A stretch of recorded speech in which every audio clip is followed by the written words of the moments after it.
Hello, Dominic and the ladies purse എന്ന ചിത്രത്തിൻ്റെ 6-ാം ദിവസത്തെ ബാംഗ്ലൂർ ബോക്സ് ഓഫീസ് കളക്ഷൻ റിപ്പോർട്ടാണ് ഇന്നൊരു വീഡിയോ ഭാഗത്ത് ഉൾപ്പെടുത്തിയിരിക്കുന്നത്. വീഡിയോയിലേക്ക് മുൻപ് വീഡിയോ ലൈക്ക് ചെയ്യുക, ചാനൽ സബ്സ്ക്രൈബ് ചെയ്യുക. ഈ വരുന്ന ജനുവരി മാസം ഇനി അങ്ങോട്ട് ധാരാളം ചിത്രങ്ങൾ OTT റിലീസ് ചെയ്യും. നമ്മുടെ ചാനൽ ഭാഗം പരിശോധിച്ചാൽ നിങ്ങൾക്ക് ആ വീഡിയോയ്ക്ക് കാണാൻ വേണ്ടി സാധിക്കുന്നതായിരിക്കും. മമ്മൂട്ടി, ഗോകുൽ സുരേഷ് എന്നൊക്കെ പ്രധാന കഥാപാത്രങ്ങളായെത്തിയ ചിത്രമായിരുന്നു Dominic and the ladies purse.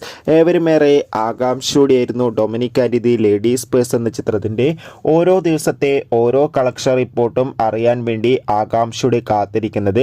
ചിത്രത്തിന് അത്യാവശ്യം മികച്ചൊരു ബുക്കിംഗ് തന്നെയാണ് ഇന്ന് 6-ാം ദിവസമായ ചൊവ്വാഴ്ചയും ബാംഗ്ലൂരിൽ നടക്കുന്നത്. അതുകൊണ്ട് തന്നെ ഇന്ന് മാത്രം ഏകദേശം 20 ലക്ഷത്തിൻ്റെ അടുത്ത് വരെങ്കിലും കളക്ഷൻ നേരിടുവാൻ വേണ്ടി സാധിക്കുമെന്നാണ് ട്രാക്കിംഗ് റിപ്പോർട്ടുകളും സൂചിപ്പിക്കുന്നത്. എന്തായാലും മമ്മൂട്ടിയുടെ Dominic and the ladies purse എന്ന ചിത്രത്തിൻ്റെ കൂടുതൽ കളക്ഷൻ റിപ്പോർട്ടിനായി കാത്തിരിക്കാം. ചിത്രം കണ്ടവരുടെ അഭിപ്രായം കൂടി കമൻറ്റ് ബോക്സിൽ രേഖപ്പെടുത്തുക.